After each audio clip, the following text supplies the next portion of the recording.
welcome. And I am new in a new setting. I'm not sure if you can see, but I have this really cool space out here with the pool in the background. And well, as I mentioned last time, that I'm here on a staff retreat, and it is part of what we are going to talk about today and in this series when it comes to dealing with stress prevention, burnout, and what is it that we need to do to really take care of our health and well-being. And I'm not sure if you can hear the waterfall in the background, but it would be so cool if yeah, that's not gonna work. So you can hear the music, the background waterfall. So let's talk about stress. I think that it is probably fair for me to say that most of us, we are dealing with stress on some sort of level. So we need to discuss stress, burnout, and more importantly is how to prevent them. We live in a fast-paced environment, and I know that a lot of us deal with a lot of things at the same time, whether it is work, family, personal, and different capacity. So I'm certain that most of us experience some level of stress in our daily lives. But when it continues for a long time, it can lead to burnout. And stress usually happens as a reaction to challenges or demands. And it can be positive, like preparing for a big presentation, or negative, like dealing with constant work pressure. And burnout, however, is when you feel emotionally, physically, and mentally exhausted and drained due to long-time stress. And the symptoms of burnout can be feeling physically tired, emotionally detached, and having low performance and productivity. There are many causes to stress and burnout. It could be personal or professional, and it could be due to excessive workload, lack of control, and lack of support in a professional setting.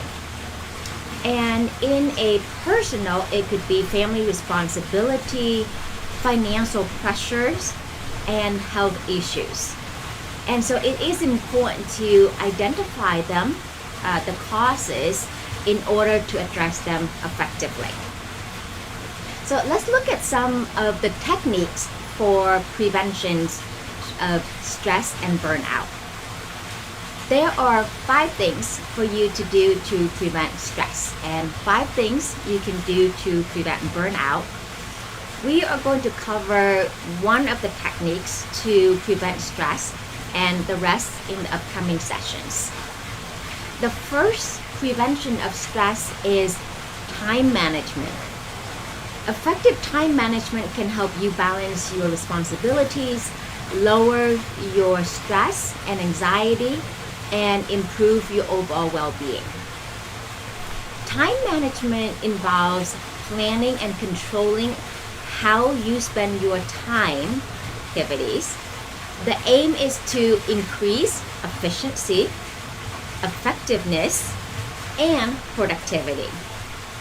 So there are a few things that you would need to watch out for while working on developing your time management skills. These are the things that would stand in the way of time management to do it effectively. And that would be lack of prioritization, distractions, and the worst of it all is procrastination.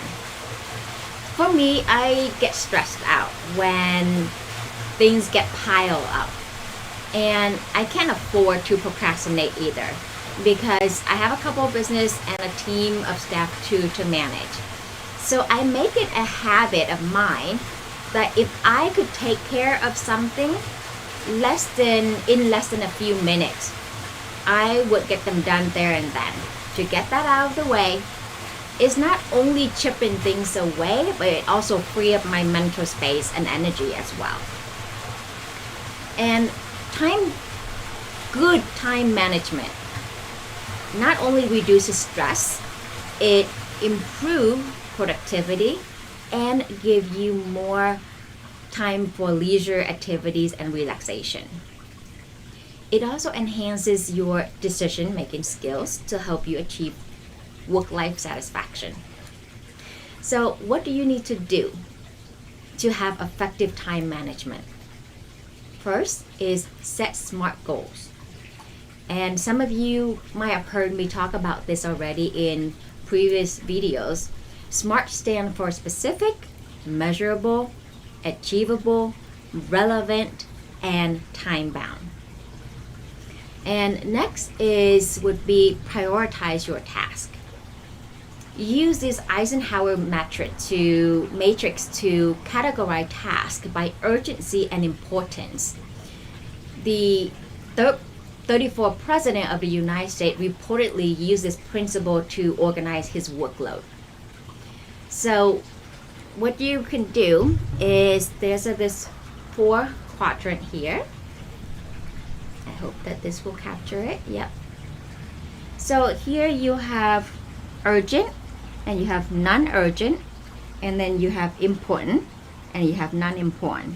So if it is urgent and important, you do them. If it is not urgent and important, you decide to put on the calendar what you need to do, schedule them. If it is urgent and not important, you delegate it out. And when it is not urgent and not important, you delete. So try to utilize this matrix to see if that would help you with your prioritizations. And then after you prioritize your task, I want you to create that to-do list based on urgency and importance, and use your calendar to plan out your week day by day to get them done. Now, as I mentioned earlier, procrastination is a major barrier to effective time management. So to overcome it, make sure that you break your task into smaller, manageable chunks to avoid feeling overwhelmed.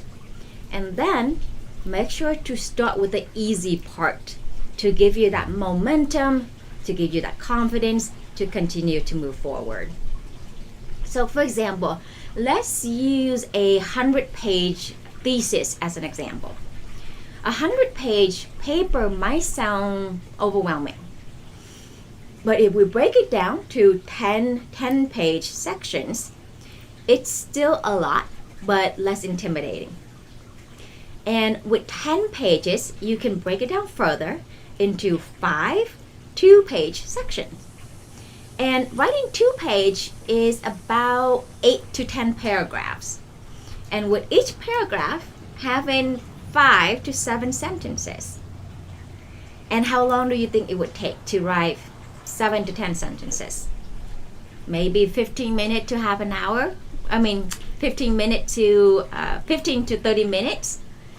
So while you might not have hours to write a 100-page thesis in one setting, you can probably find 20 to 30 minutes to write a couple of paragraphs. And so that, to me, sounds a lot less overwhelming. And I would imagine that you would agree as well. So remember to set deadlines for yourself and use that deadlines to plan your week and your day to ensure that you stay on track. And number 4 is eliminate your distractions. It's probably fair to assume that most of us prefer doing almost anything other than the task that we actually need to do. So identify your common distractions and find a way to minimize them. For example, turn off notifications on your phone. Designate a specific working space where you can stay focused and free from distractions. I know for some people, the refrigerator is also a great distraction. So just identify your distractions so you can remove them. A great technique to help you build a distraction-free working process is to be intentional with your time using the Pomodoro technique. In this method, you work for 25 minutes, then take 5-minute breaks, and then after 4 cycles, take a longer break of 15 to 30 minutes. And this technique can really help you maintain a fresh mind and sharper focus, as each time you take a break, you can come back feeling more recharged and rejuvenated, even just for a quick minute. And then lastly is review and adjust your schedule regularly to ensure that it is working for you. So to recap, effective time management is key for reducing stress, boosting productivity, and so use these techniques and strategy that we discussed today to help you better manage your time. And remember, it's important to take care of yourself, and in order to find the satisfactions in your work and your personal life, you have to put things into place. And it takes time, it takes practice, as you probably recognize it by now, but that is what you need to do. And when you can effectively manage your time, you will be surprised as how much stress you can really prevent in your life. Now that being said, let's go over here and I welcome any questions that you may have. Oh, and also because I'm on a staff retreat, so I'm going to try to make it shorter today, and that way I can continue with my retreat and recharge and rejuvenations as part of the stress prevention. I am definitely enjoying the retreat. Thank you. What role does delegation play in managing workload and prevent burnout?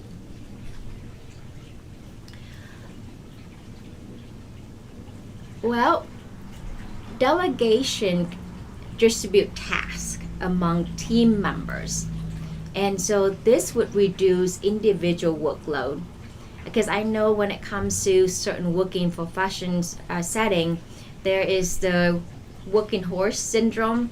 So the person who is more competent end up getting a lot more work, and so now you're not getting rewarded. You kind of get punished for being efficient and competent. And so as a leader, it's important to learn to delegate out tasks, so that way you can distribute it out in a work setting. And even for you, when you learn to delegate, that allow for reducing your own individual workload and stress as well. And when you do this, it certainly will help you to have better focus on high priority tasks and preventing burnout, and that also goes for your team member as well.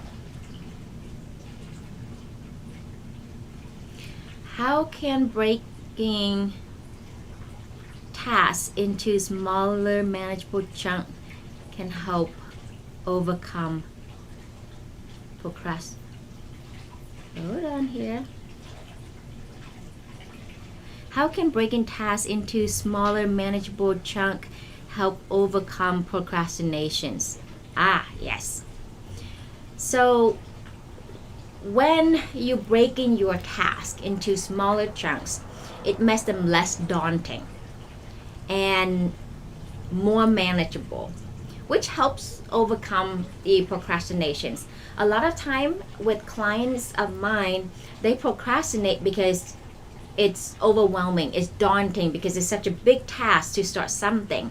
And also with this idea that somehow when you start a task, you have to finish it there and then, rather than break it down to manageable chunk and prioritize them and work them with the executable plan, so that way you can accomplish them without feeling the sense of overwhelming. And when you're completing small tasks, it's also provide you with a sense of accomplishment, and it will motivate you to continue with the progress.